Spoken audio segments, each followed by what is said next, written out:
Morning. See to this, Marge.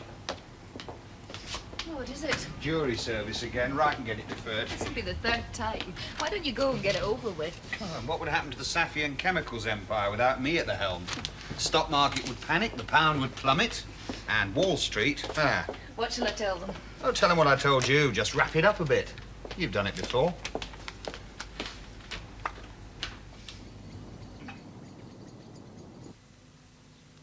This room needs decorating.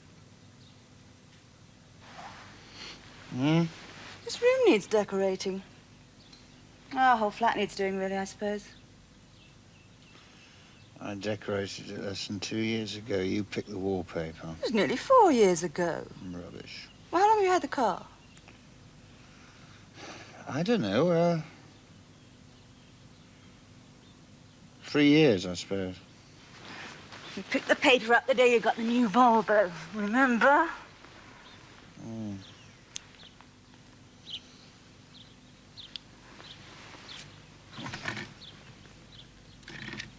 $7:30. Already? What time's he due? 9 o'clock. You better get off home, then.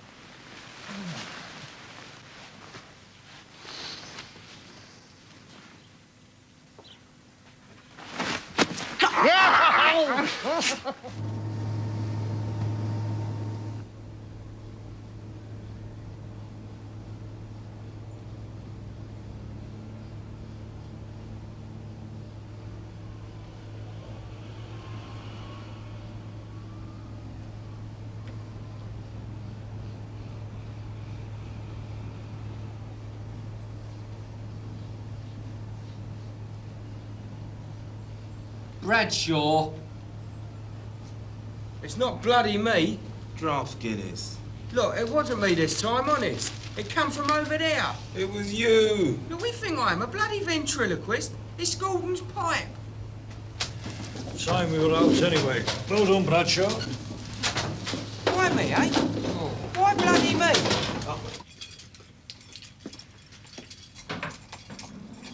Morning, Penny. Morning, sir. Harold home, yeah? Should be back about 9. How many's that, Ken? There's 6 to go. Gordon!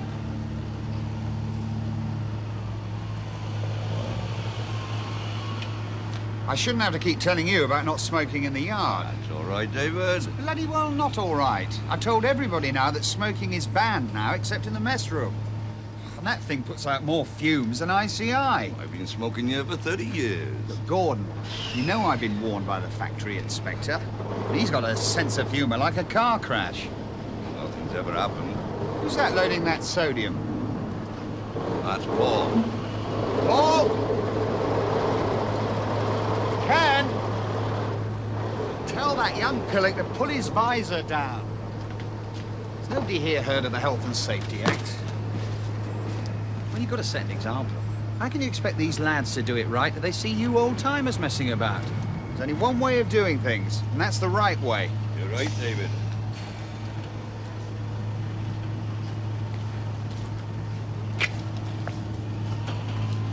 The pipe, Gordon. I drive the wagon in this yard every day. Do I have to bung up the exhaust? If you forget and dip the HCl tank with that in your mouth, you're liable to get your head blown off. And I've got no money for compensation. How long? I'll be away in about a quarter of an hour. Good. As long as it doesn't coincide with their lunchtime. They'll offload me any time. All the same, take the motorway, Gordon. The old road's quicker. Mr. Farrell, to the phone, please. Thanks, Marge. Tea or coffee? There's a difference. Tea. Hello, Farrell here. David, you sound very formal. Hello, love. Marge didn't say. Busy? Making executive decisions, you know. I heard. Tea. That doesn't mean to say I'll get it. Lunch at the Crown. I've got some good news. Well, that's one commodity we're all short of. All right, but I can't be too long. I'm seeing Gidman at 2:15. Oh, I'm sorry, love. I forgot about that. My business is going under and you forgot. I'll make it up to you. Bye. Oh, by the way, Glennons have been on, Dave. What do they want? 300 Winchesters of ammonia. Great. By this afternoon. Bloody hell. What did you tell them? I told them it'd be no problem.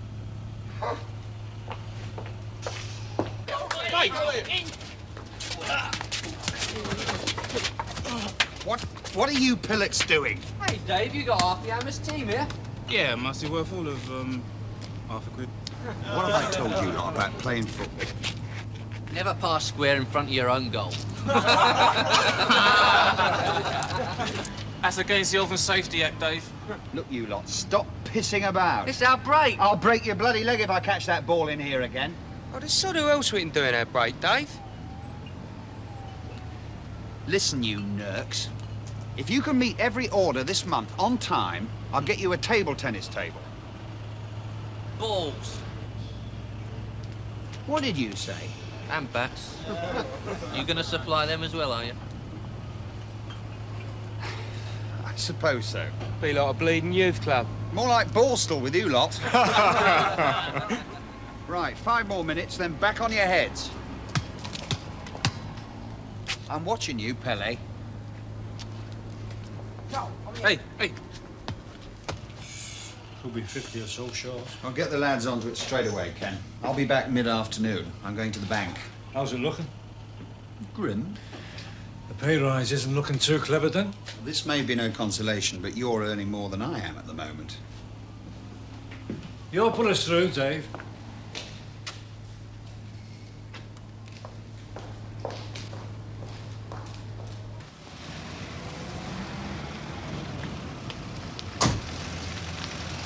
David Farrell.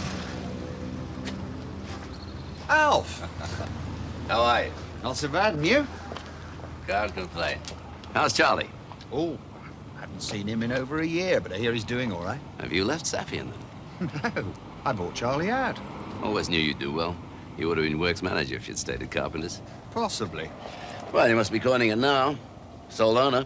Now, you should know better than that. I'm riding the recession along with the big boys, only I don't have the resources to stay the course as long as they can. What are you doing around here, anyway? I'm with Bishop and Cranford. Chief buyer. Very nice. Yeah, she is. See you, Alf. Better late than never, I suppose. Sorry I'm late. Is this mine? Uh-huh. A friend of yours? An acquaintance. Seen him in here before. He's a bit... Ugh. I suppose he is a bit of a smoothie. Shall I get you lunch? I ate in the office. Honestly, Marge bought me a pie from the shop. What kind? Pie shop, I suppose. What kind of pie? Come on, quick. A round one. Even top industrialists have to eat. You're mothering me again. I'm not. Am I? What's this good news, then? I thought you'd never ask. Harold's been in touch, and he's got to stay away for another 3 whole days and nights. So when are you coming round? Oh, nothing so mundane as a quick romp and a shared cigarette tonight. We don't smoke. You know what I mean. We're not decorating the bedroom again, are we? Look, it's not often I get 3 whole days of freedom, not all in one chunk. I booked theatre tickets. Ah, sounds terrific. What? Cats. What's he doing in Brussels? Boring the bloody Belgians for a change, I suppose. Let's meet at Marlow. By the lock would be nice. Marlow? Ah, what's the point of having an affair if you're going to occasionally meet in romantic places? Besides, I've got to deliver a brief there. About 6? All right. I'll have to go soon. You know, you're going to have to watch that bastard Gidman. Bastard, he's a Rotarian. Look, you be on your guard. I know you consider him a mate, but I've heard his name crop up once or twice. All right, I'll watch him. I mean it. On top of that, I've got to see a judge. How's that? I've been called for jury service, and this time they refused to defer me. When did that happen? A few weeks ago. That's the 3rd time. Why didn't you say? Well, I had a lot on my mind. Sorry to interrupt you two. Hello, Alf. Can I get you a drink? No, thanks, no. I won't keep you long, but it's just a thought, David. Sit down. Penny. Alf Smythe, Alf Penny. Pleased to meet you, Penny. How do you do? I've seen you in here before, haven't I? Very likely. I work just around the corner. So do I. Bishop and Cranford. Dorfman Solicitors. Are you just here to chat her up? Sorry. Jealousy. Not at all. Now, the point is, David, I may be able to put some business your way. Well, that's always welcome. Boiler feed treatment. Know anything about it? Water softeners and anti-corrosion agents. I do a bit with them. I don't know the chemistry, David, just the names and the prices. But at the moment, we use a treatment in powder form that has to be put into solution. Oh, well, that's the cheapest. It saves buying water as an ingredient. Yes, agreed. But apparently our engineer's been complaining about it for years. Inconsistent feed, excessive sludge, that sort of thing. Yeah, well, you shouldn't have any problem if you've got adequate mixing facilities. This is fascinating stuff, but I really must be off. I'm not driving you away. No, I really must go, and he needs the business. Nice to have met you, Alf, and I'll see you later. Bye, love. I won't be late. I should hope not. My penny. Charming lady. Is this the end of a long bachelorhood?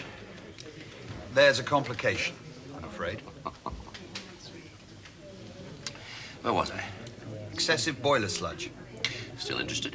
Very. I do need the business. Right. Now, this little problem was dropped in my lap at my first management meeting, and naturally, I want to do my best. And why didn't your predecessor have to deal with it? Can't say for sure, but there's a strong hint he was being looked after by the suppliers. Well, it isn't unusual, as you know, David, and as he was well entrenched with the firm, it was difficult to shift him.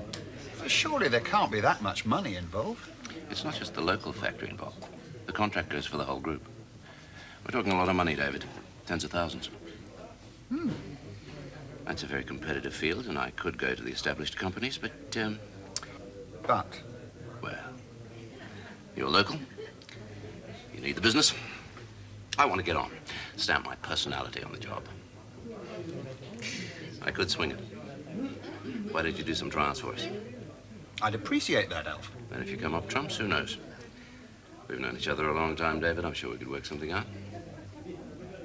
You look after me, and I look after you. Is that it? David, good to see you. Hello, Richard. Take a seat. No, over here, please. The Chemical Industries Association has offered us 8%, and that's all there is to it. No, lad, that isn't everything. First off, we don't belong to that association. Up to now, Dave Farrell has agreed to abide by that agreement, but times have changed. 8% isn't half enough for us. What do you reckon is? About 20. Are orders down a great deal? 15 to 20% compared with this time last year. I have to tell you, David, that the pressure is on me to finalize certain accounts. And I'm one of them. Huh.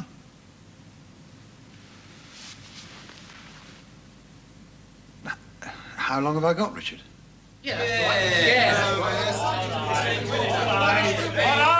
Yeah. Now listen to me, Prue Brains. Since I came south 30 years ago, I've had some ups and downs, but I've always treated people as they've treated me. And when times have been hard, we've all suffered here, management and workers alike. You should have joined the union. I said that months ago. I could see this coming. You do a lot of spouting, lad, but you say out. Dave Farrell's always been straight with us. And if he says there's no money, then that's it. No messing about. And how do you know he's not working one up us? Because I'm pushing 50 and you're 18. That might have something to do with it. We've always had a good relationship, David. Both you and I, as well as Safian Chemicals. I don't want to be the one who forces you to liquidate. But how long do you think you could remain in business? Well, if we could last the year. 3 or 4 months even. I know we'd pick up. I mean, it's not as though we're losing orders to anyone else. The fact is, a lot of small companies have either folded or are putting their businesses into mothballs until the situation improves. As it must. That's where we've lost business. Banks aren't in the charity business, David. Oh, come on, Richard. You're not talking to a schoolboy about his pocket money. A lot of firms wouldn't have survived so long. And we're through the worst of it. One of my seniors is very fond of pointing out the fact that if there's 12% unemployment, there is still 88% of the workforce producing. Pompous old sod. Yes, he is, actually. Did you give any more thought to a further reduction in staff? Well, it wouldn't be any real benefit. I've had to let 3 lads go already. And they were the only slack. They were on a work experience scheme. You weren't actually paying their wages. So, Ken, what you saying, huh? We don't get a rise. I'm saying we've got to trust Dave and see how things go. Have a bit of sense is what I'm saying, and give him our full support. Yeah, but he's all right, though, isn't he? Right. Flash car, fancy clothes. And there's daft money for table tennis stuff. Don't talk soft, son. My old man, right? Now, he reckons that the management want the workers to work for nothing. And that the workers, they want to stay at home and have their wages delivered. But it's all a matter of compromise, isn't it? We can't let him have it all his own way. What's your old man doing now, Bradshaw? He's made redundant. But it's not his bleeding fault, is it? There's so many firms closed down where I come from. Rumour has it they're going to turn Merseyside into a grouse moor for the Tories. And Dave's a Tory. He told me himself. He even bloody voted for him. Yeah, that's right. You've a second mortgage, a personal loan, and precious little cash. You're a bad risk, David. It has to be said. I intend fighting for this company. I'd put a hell of a lot into it, not just money. I thought you had more faith in me. It's not a question of that. Personally, I have more faith in you than the people running the economy. It's a question of circumstances. I am owed money. Good. How much? Just over 4,000. That's something to go on. I'll get the details later. Now, this is what I will go back to my people with. I'm going to give you until the end of the month. That's more than 3 weeks. But no more, I'm afraid, unless your circumstances change dramatically. Hell's fire, Richard, is that all? It's more than I should, believe me. And I must insist on a major proviso. But 3 weeks is absolutely ludicrous. No outlay of company checks over, say, £50 without my advice. Oh, come on. If you want my support, David... I need more time.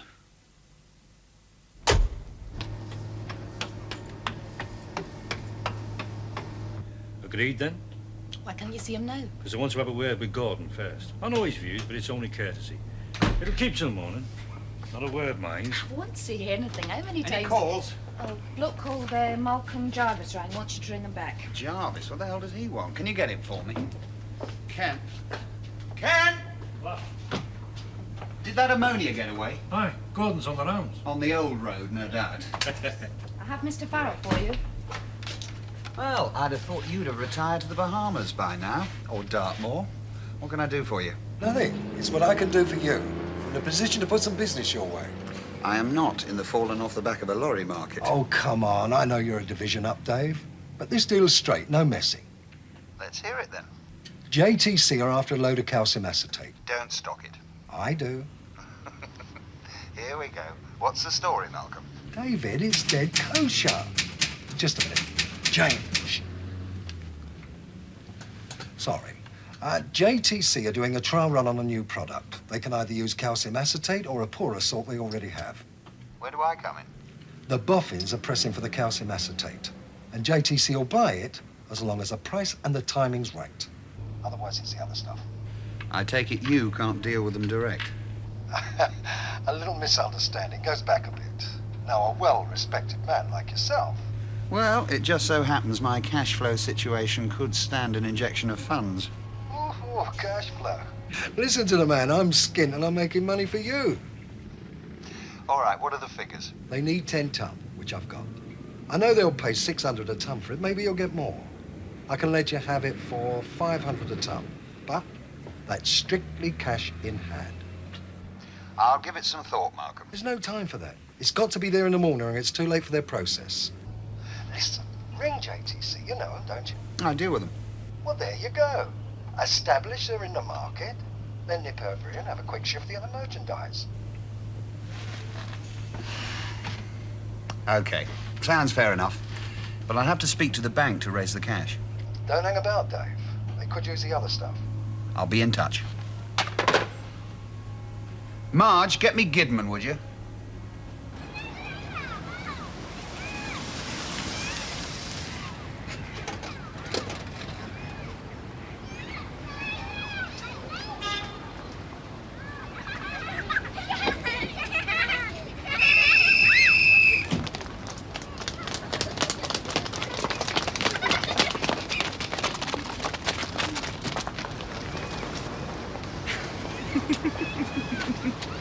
Next time, I'll choose the venue. Had a good day? A day of mixed fortunes. Listen, darling, that was very sweet of you. A little corny, but very sweet. What do you mean? You didn't say when you had to go and see that judge. Tomorrow, in his chambers. Tomorrow? It seems I have to appear in person to state my reasons for not attending. Why Why didn't you say earlier? I could have asked Dalton for some advice. He's been in court all afternoon. Oh, it's all right. Everyone in the office was very envious. Oh? The flowers. A dozen red roses. Harold. No, not Harold. What time did he ring you? 11:30. What time did the flowers arrive? Well, lunchtime, I suppose. They were there when I got back. It's not right. It's with the male menopause, I suppose. Oh, you're hopeless, David. I see myself being stuck with a romantic husband and a lover who takes me for granted. I'm starting to mother you when I choose your wallpaper. Tearing it all in. Why should it end? Nobody's suffering.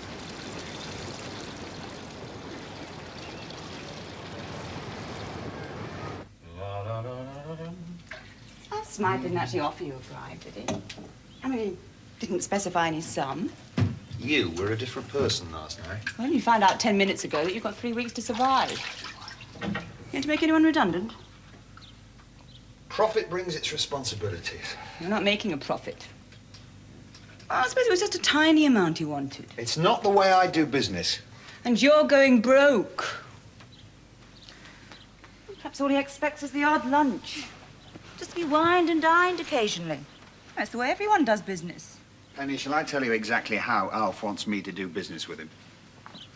Each week, I meet him in a pub or at a football match, and at some point, I'd slip him an envelope containing a specified amount of money, probably a percentage of the contract. Well, how long is the contract for? What does it matter? It would be for as long as I kept him sweet.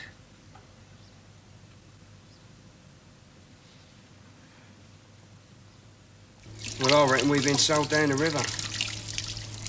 Ken seems to know. Inflation's on the up. So's the dog queue. Yeah, well, we shouldn't be threatened by that, though. My old man reckons it's just down to bad management. I don't know. I'm leaving anyway. My brother's got me on the buildings with him. So it don't matter to you what we get? Look, all I'm saying is don't let them walk all over you. Don't just fall for a bit of smart-ass talking. Now, that reply from Pratt and Dovehouse. Come in. Oh, Ken, I was just coming to see you. I won't take up too much time, Dave. Sorry, sit down. Well, I've had a bit of a meeting with the lads in March. As you know, we're due for our yearly wage increment, traditionally allied to the agreement reached between the unions and the Chemical Industries Association. If they only knew the pressures we were under. I'm not daft, Dave. I know when a firm's struggling, and I know when there's a profit. I hope you got it right this time. Well, some of the lads reckon you're trying to con us. Look, it's only fair to tell you... Let me finish, Dave. What I want to say is, we know the score, and we don't want to put you under any more pressure trying to honour any expectations we may have. We'd like to continue to work here in a feeling of mutual trust, and this being so, we'll wait for an increase as long as it takes. Thanks, Ken. I appreciate that. Well, that's all. Having said all that, when this boom comes, as some people keep promising, we'll expect some back pay, eh? What was the other thing? Oh, yes, JTC have been on twice now about that calcium acetate from Jarvis's. They say the drivers told them that was the lot, and they've only weighed in 5 ton. The drivers cocked up? You're probably right. I'll ring Jarvis, see what he's doing. I'll be off then. Thanks again, Ken.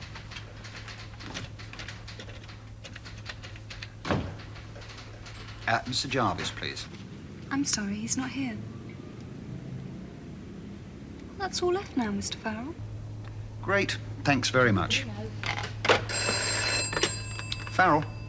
JTC here, Mr. Farrell. Look, I don't know what's happening because the manager's at a meeting. But these bags are labelled wrong. Yeah, they're marked 50 kilos, but they're only 25. Oh, they look like 50 kilos. That's because it's light stuff in big bags. Well, they're only 25. 5 ton. And that's no good, see, because we need 10 ton for this test we're doing this afternoon.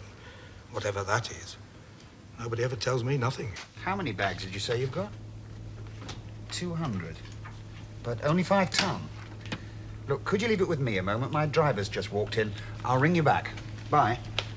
Look, Gordon, what's going on? They're saying those bags are labelled with the wrong weight. Ah, that's what it was. I couldn't figure it out. He said they've only got 5 ton. It's more than likely. Are you sure you picked up all that stuff from Jarvis's? I think so. Well, get back round there and make sure. Well, the contractor's gone. Go on our wagon and stay there until I ring you. Why, where are you going? JTC to check those bags. Did they feel light? Well, they were loaded by Stacker. I thought you checked them. Well, I only looked at them and saw Jarvis's invoice from the suppliers. Blast! It all seems so straightforward. Dave, he said to remind you about seeing that judge at 11:30. Oh. Look, if anyone from JTC rings, tell them I'll be there in an hour and keep trying Jarvis's outfit until you get hold of him. Well, what shall I tell him? Tell him he could be getting a visit from the fraud squad. No. Tell him there's been a bit of a cock-up and could he make absolutely sure that we took 10 tons from him.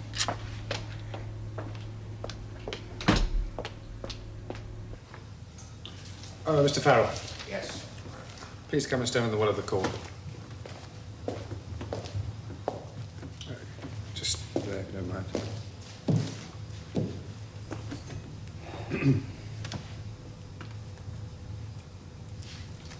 Mr. David Farrell, Your Honour, with a petition to be excused jury service. Mr. Farrell has had 2 summonses to jury service deferred. On what grounds do you consider you should be excused jury service, Mr. Farrell? I run a small chemical company. I am sole owner and manager, and particularly in this economic climate, it's essential that I am there on a day-to-day basis. Are you also the sole employee? No, I employ 8 men and a secretary. Do you employ anyone in the role of assistant manager or foreman? I have a yard foreman. That is a man who looks after stocks and work schedules. I do all the paperwork. Buying, selling, invoices, payment of bills, and so on. What does your secretary do? She helps me. Who is looking after your company now? My secretary and foreman. They aren't actually running it. And when you have these vital appointments, they take over then, do they? Yes, but I very rarely leave the office. Jury service is an important duty to the community, Mr. Farrell, and must be undertaken seriously. If everyone had your attitude, the whole British legal system could very well grind to a halt. If I leave my company for 10 days or so, it would grind to a halt. Your Honour. Court times leave quite a gap at the beginning and end of the working day for employers to leave tasks and check progress without too much interference. My company, like a lot of others at the moment, is going through a bleak spell. In fact, the bank has given me only 3 weeks' grace. If I have to attend jury service, I think that would be the end for my company. And 10 more people unemployed. I'm not satisfied with your reasons for exemption from jury service, Mr. Farrell, and I'm instructing you to report on the date specified in your jury summons.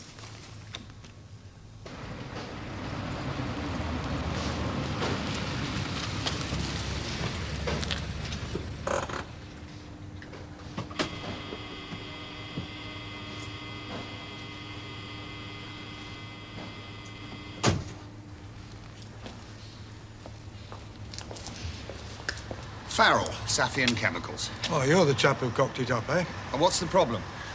We need 10 tons of this material for a test this afternoon. There appears to be only 5. If you can get the remaining 5 tons to us by 2 o'clock, then fine. If not, we'll have to use the salt we already stock. May I use your phone?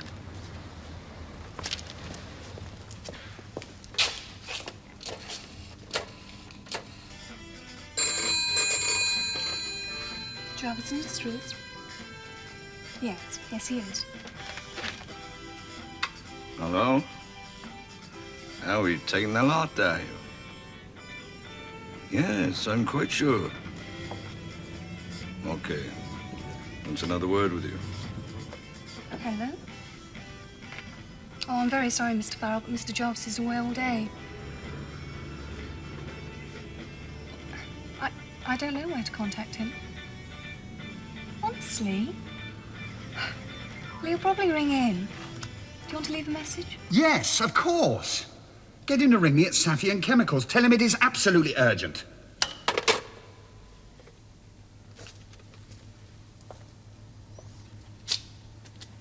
Unless you can positively guarantee the remaining 5 tons by 2 o'clock, then I must use an alternative.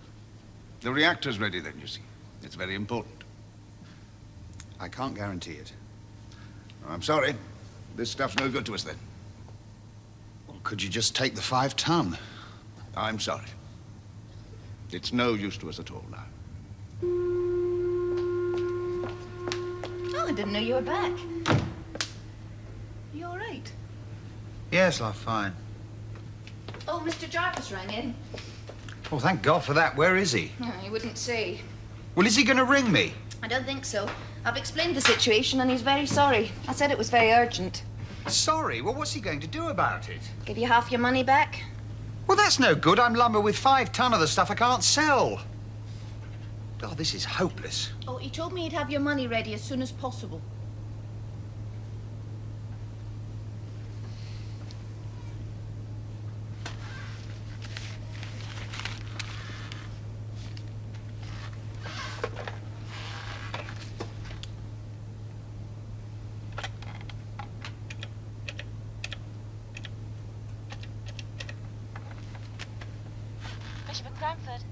Could I speak to Alf Smythe, please? Alf, hello. David Farrell. Yes, David. Look, I have an embarrassing amount of calcium acetate on my hands. I was wondering whether you'd be interested in taking some. I'll make inquiries, but I don't think we use it all, chum. Well, I'll be honest with you. I'm rather keen to move the stuff. Look, let's have a drink at 6 so we can talk with a bit more privacy. The Crown all right? Yeah, I'm sure we can work something out, David. I'm sure we can, Alf. See you about 6. Fine. Bye. Marge, phone Penny for me, would you, love? Tell her I have to do jury service and see if Dorfman can help. Where'll you be? I'm going to see if I can find Jarvis. Then I'm going to beg at the bank. And if all else fails, I'm going to the Crown. Is Jarvis back yet? Who are you? David Farrell. Oh, Mr. Farrell, you've just missed him. He's been in. Ah, he left his cheque for you. There you go. I was going to post it.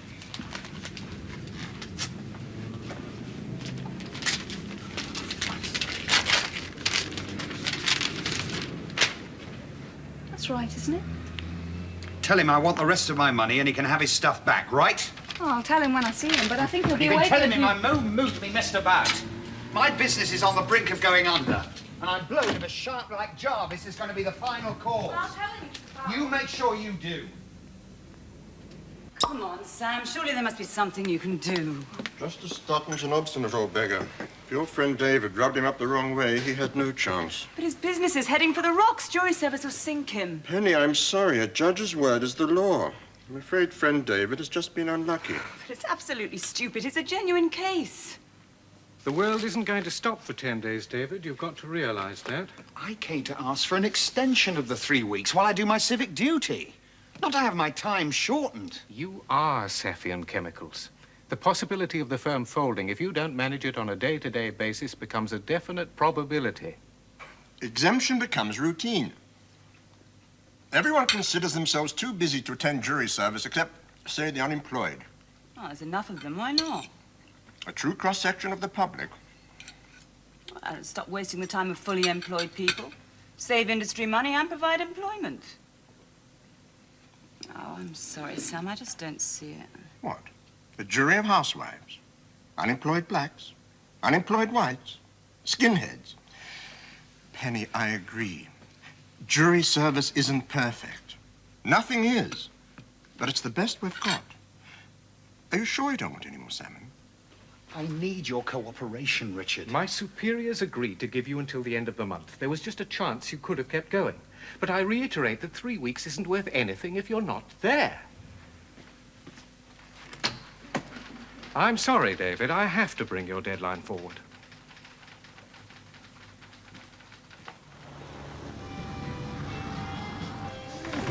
think Jarvis deliberately conned you? I really don't know. Doesn't matter whether it was deliberate or not. Next week's jury service is the killer. You've no other choice but to go along with Alf. It's against all my principles. David, you're drowning. You've got to grab any chance you can. You're going under for the 3rd time, and he's the only one who can offer you a lifeline. Take care. Can I get you two a drink? Thanks, Alf. I'll have a scotch. No, I'm off, but thanks. Fine. You won't be the first or the last.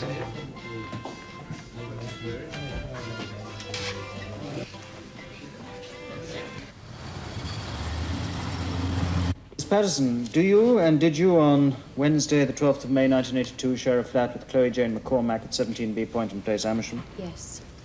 And how long have you been together in the flat? Just over a year.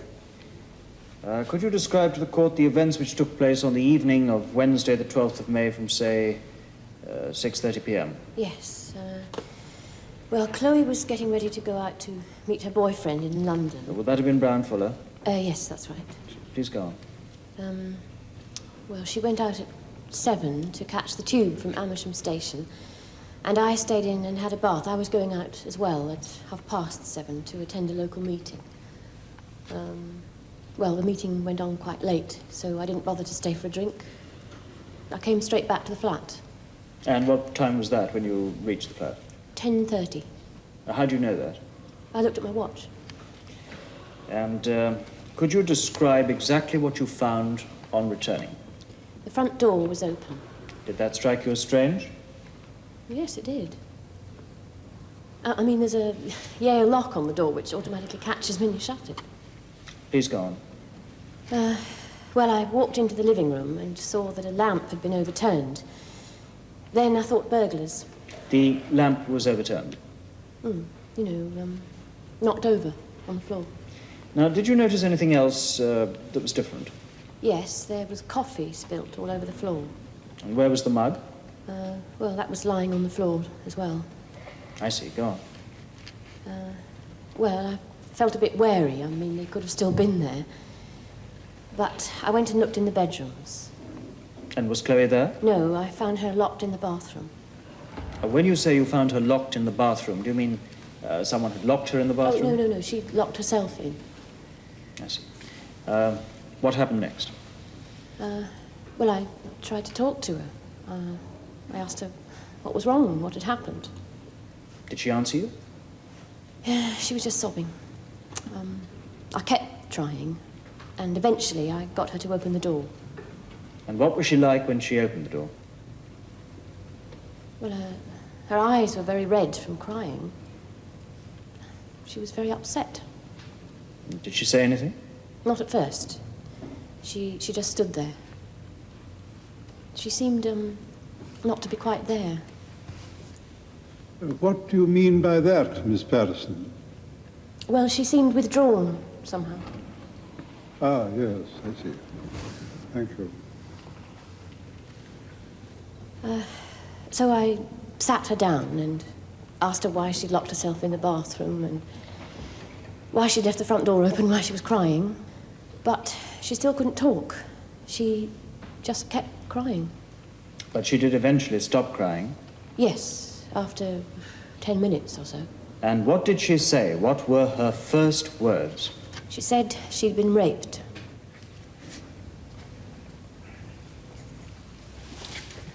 Miss Patterson, have you and Chloe McCormack known each other for a long time? Well, yes, we've known each other for about 3 years. How closely? Very closely. I mean, do you discuss important things with each other? Yes. Do you go to parties together? Yes. Do you swap books, borrow clothes, that sort of thing? Oh, yes, sometimes. So you're very close friends? Yes. Best friends? Yes. Now, Miss Patterson, you do realize that my client over there is charged with raping your best friend, so I would like you to try and help us. Now, whose idea was it to telephone the police? Well, Chloe asked me to call them. When Miss McCormack was feeling a little better, did she actually say to you, will you call the police for me? Not exactly. Well, what exactly did she say? She said she'd been raped. And then she asked you to phone the police. No, we discussed it together. But who put the idea forward? I'm not sure. Was it you who suggested she telephone the police? I understood rape to be a criminal offence, and as my friend had told me she'd been raped, I thought it right and proper that I report the offence to the police. Now, can I direct your memory to the state of the room as you entered? You mentioned a lamp lying on the floor, knocked over, I believe you said. Any other signs of a struggle? Well, coffee spilled over the floor. Now, the state of Miss McCormack's dress. Was she, dishevelled in any way? Well, she was wearing a dressing gown. Was it torn at all? No. Not torn. Now, Miss Patterson, did Miss McCormack ever say to you that she allowed my client to have sex with her? Of course not. He forced her, she said. You're sure she never said she allowed him to have sex?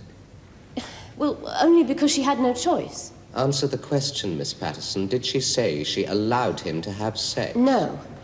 She said, I was scared, so I let him do it. I let him do it. Thank you, Miss Patterson. Miss Patterson, when Chloe said she let him do it because she was scared, what did you understand her to mean by this? I object, my It was lord. quite obvious from what she told me that she was frightened by the man. She meant that he was threatening her, that she was afraid of what he might do if she resisted. Now, she told me that she decided to lie there and let him have sex with her without encouraging him, rather than be beaten up or perhaps even killed, and that's what she did, although she repeatedly pleaded with him not to do it. Thank you, Miss Patterson. That will be all. Thank you, Miss Patterson. Lord, I'd like to call one further witness this afternoon, the interviewing officer, Detective Sergeant Allen.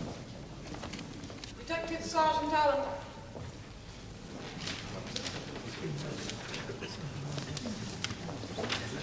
Now, officer, could you tell us from the original what the conversation was, and we will follow it in our copies. Well, sir, I reminded Donald Fleming that he was under caution. And I said to him, do you understand why you're here? He said, yes, sir. I said, do you know Chloe McCormack? He said, no. I said, have you ever been to her flat? And he said, I don't think so. I said, she says you have.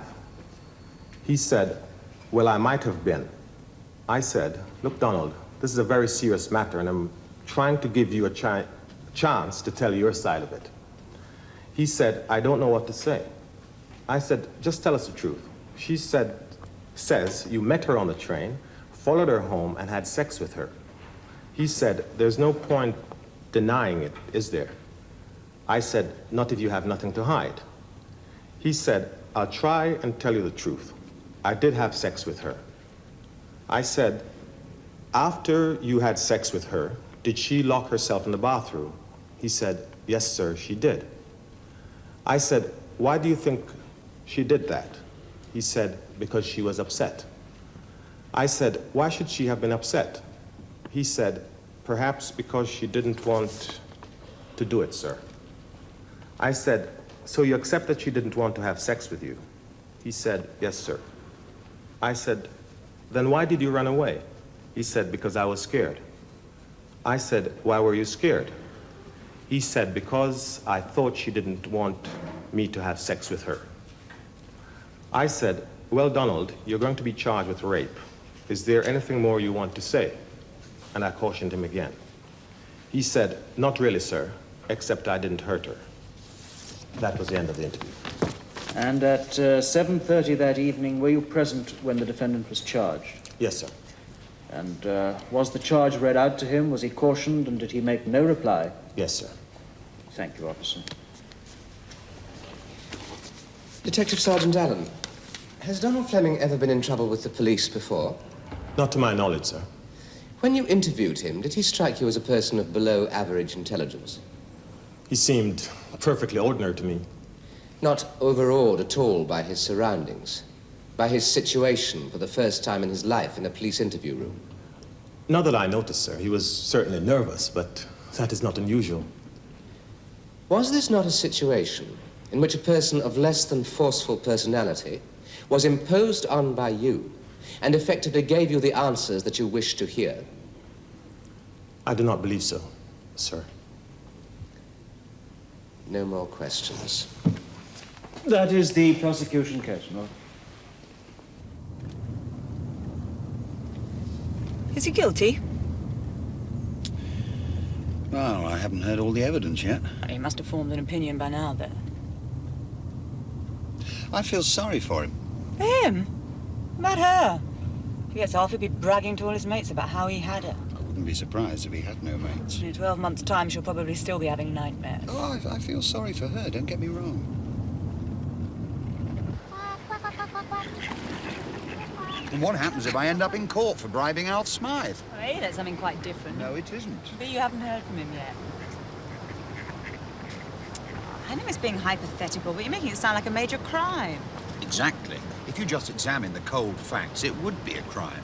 Either that chap's raped or he hasn't, and if he has, he should be locked up at least. And I would be in the dock too. And the charge would be corruption, I expect. Alf Smythe would be with me. And possibly you as an accessory. You have heard from him, haven't you? Businessman and chief buyer in bribery scandal. He did it all to save his company and employees. Says his attractive lover, who's fit enough to add glamour to any page 3. David!